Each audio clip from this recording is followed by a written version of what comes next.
मैं जेल में अपनी जिंदगी खत्म करना चाहता था, इसलिए मैंने अपने चावल को सूप में डुबोया और सीधे बाउड कार्ल की ओर चल पड़ा। वह स्थानीय गैंग का नेता था। कार्ल ने मुझे उलझन भरी नजरों से देखा, क्या आप मुझे मार सकते हैं?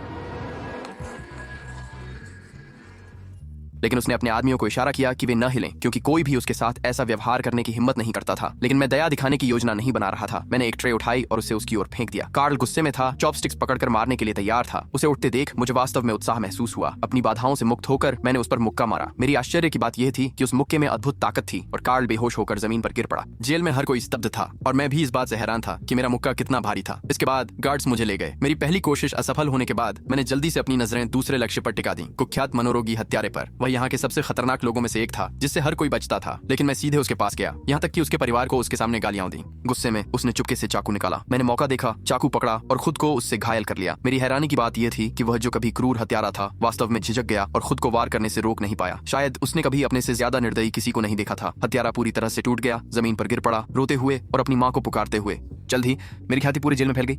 मैं एक निर्दयी व्यक्ति के रूप में जाना जाने लगा और कोई भी मुझसे संपर्क करने की हिम्मत नहीं करता था।